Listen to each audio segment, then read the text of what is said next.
नमस्कार शेतकरी बंधूंनो, स्वागत आहे आपलं कृषी सातत्यामध्ये. आणि मित्रांनो, आपल्या राज्यातील शेतकरी बांधवांसाठी दोन अतिशय महत्त्वाच्या मोठ्या अपडेट आपण या व्हिडिओच्या माध्यमातून पाहणार आहोत.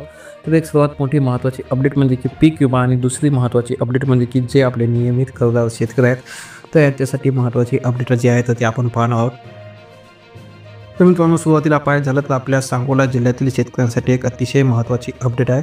कारण की आपल्या सांगोला तालुक्यातील ₹1 पीक विमा उतरवलेल्या जवळपास 86,363 शेतकऱ्यांपैकी 3,214 शेतकऱ्यांच्या बँक खात्यावर आत्तापर्यंत ₹5,47,73,000 एवढी पीक विम्याची रक्कम जी आहे तर ती जमा झालेली आहे. आणि मात्र अजूनसुद्धा 83,449 शेतकरी पीक विम्यापासून अद्याप वंचित आहेत. आणि हे नेमके का वंचित आहेत आणि यांच्या खात्यामध्ये कधी रक्कम जमा होईल याविषयी अजून तरी माहिती सध्या उपलब्ध झालेली नाही. तरीसुद्धा अतिशय महत्त्वाची अपडेट सध्या समोर आली आहे, आणि ती म्हणजे की पीक विमा कंपनीकडून आपल्या सांगोला तालुक्यातील 3,214 शेतकऱ्यांच्या बँक खात्यावर ₹5,47,43,000 जी काही पीक विमा अनुदानाची रक्कम आहे तर ते जमा केलेले आहे.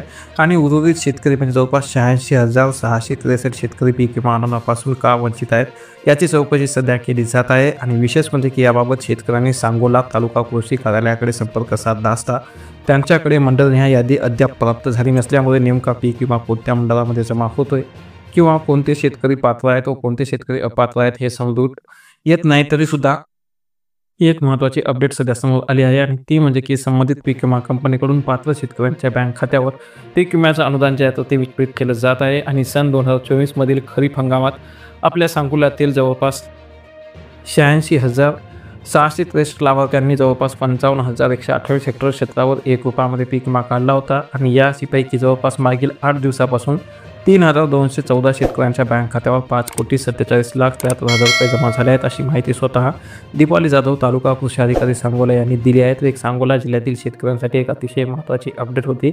आणि यानंतर दुसरी एक महत्त्वाची अपडेट म्हणजे जे आपले शेतकऱ्यांनी जिल्हा मध्यवर्ती सहकारी बँकेमार्फत पीक कर्ज घेतलं असेल अशा आपल्या पुरंदर तालुक्यातील 13 शाखांमधील विविध कार्यकारी सेवा सहकारी सोसायट्यांमार्फत जो आपला मागील हंगाम होता जो की 22-23 तर यामध्ये वितरित झालेला खरीप आणि रबी हंगामातील जे काही पीक कर्ज होतं तर या पीक कर्जाच्या व्याजापोटी आता डॉक्टर पंजाबराव देशमुख व्याज सवलत योजनेतून ₹3,47,35,708 व्याजपुरवठा जो आहे तो मंजूर झाला आहे.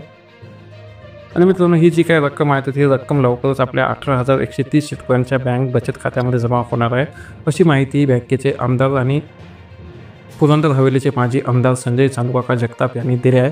आणि मित्रांनो, जिल्हा बँकेमार्फत शेतकऱ्यांना 3 लाखापर्यंत पीक कर्ज 0% व्याजाने मिळते. आणि मध्यंतरी 2 वर्ष केंद्र सरकारच्या सूचनेप्रमाणे शेतकऱ्यांनी भरलेल्या व्याजाची 7% रक्कम त्यांना परत केली जात होती. आणि यामध्ये केंद्राचा 3% वाटा होता. आणि महत्त्वाचा म्हणजे की 2022-23 मधील राज्य सरकारचा व्याजपुरवठा मिळाला आहे.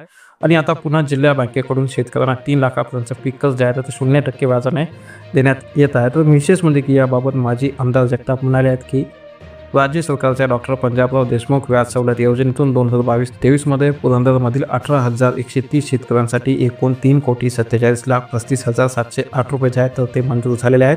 आणि ही रक्कम आहे तर या आठवड्यामध्ये या शेतकऱ्यांच्या बचत खात्यामध्ये जमा होणार आहे. आणि या बैठकीत जिल्हा बँकेचे विभागीय अधिकारी महेंद्र खेरे, त्यासोबत पुरंदरमधील विकास सोसायट्याचे समन्वय अनिल पुरवणे आणि बँकेचे वसुली अधिकारी किरण जाधव, विकास अधिकारी जयेश गद्रे, राजन जगताप, अण्णा शिंदे, शरद वनवे, मयूर भुजबळ, पवन दुर्गाडे, मंगेश गोने, गिरीश जाधव यांच्यासह अनेक अधिकारी आणि सोसायट्यांचे सचिव उपस्थित होते.